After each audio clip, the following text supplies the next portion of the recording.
So Mifune, yeah, like I'm not sure if it was on your channel I first was made aware of who he was, or if I Uh-huh. maybe searched judo and came upon some of those older videos. But I think maybe it was from one of your videos, and I I think watched the. Rogan talked about him. Okay, I don't. Okay. Well, either way, I'm pretty sure I watched it from your channel anyway. Right. But just that the video of him, sparring his black belts, that's one thing I can specifically say that I've come back and watched over and over and over again as I continue to do martial arts, and I realize how much is going on there. As every time I watch it, I get more little, like, smaller and smaller details and stuff, and it's just an example of, to me, kind of what you were describing the intention of Aikido to be, is like that gentle ability to, like, just do whatever you want with somebody, which is, I think people misunderstand what is actually happening when someone can do that. Yeah. But that video to me is an example of that, of like an actual example of it happening, like in a really extreme way, of like an old man tossing these people who are way younger and way stronger than him, and you watch them try and throw him, and nothing's happening, and it's crazy. So that was one of the first things I wanted. I wanted your, just like, your thoughts on Mifune, and like the the possibility of like martial arts being what people think they are. Okay, first things first, I just want to say to you and the audience that, which will lead me to my other point. The Japanese, they told me that the best time to throw someone is when they're rigid.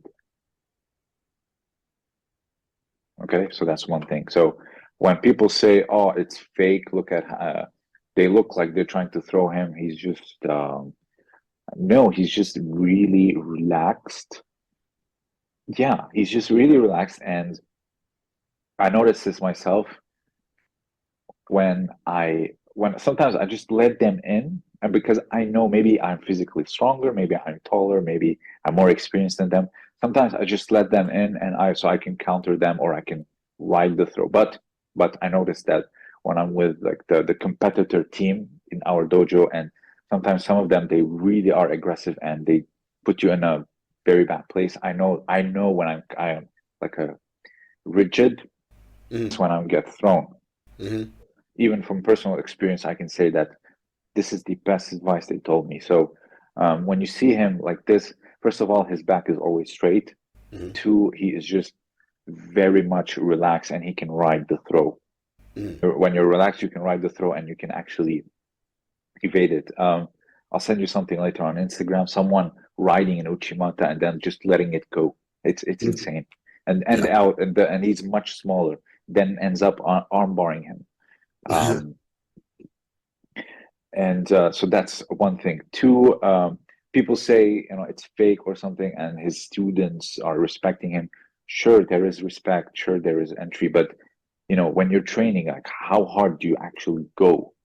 Right. Like round after round. And if you watch that video in its entirety, it's round after round after round. Like, Mm-hmm. you don't train the same way you compete. So these guys are giving each other, and then this Kakari Geiko style of training, or what we call light sparring, or depending on the intensity. And they're all, if you look at them, they're somewhat middle aged. They're not like super young guys.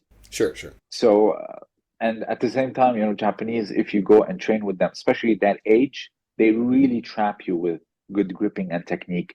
None of them try to force anything on you, and they just Right. really wait for that right timing. So you have someone who's really old, who's really experienced with this, and you have those who are, sixth dan, seventh dan, and they're doing the same thing to him.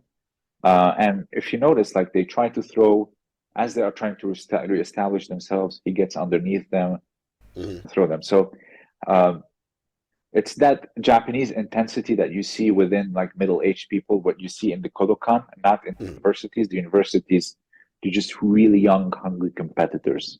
It, Right. it's a different it's a different vibe. Like I'm sure in jujitsu you have that middle-aged dad jujitsu and you have that, hungry 22-year-old purple belt jujitsu. Yeah. So you have to separate the two, but to call it fake, absolutely not. They wouldn't do such a thing. Right. Right.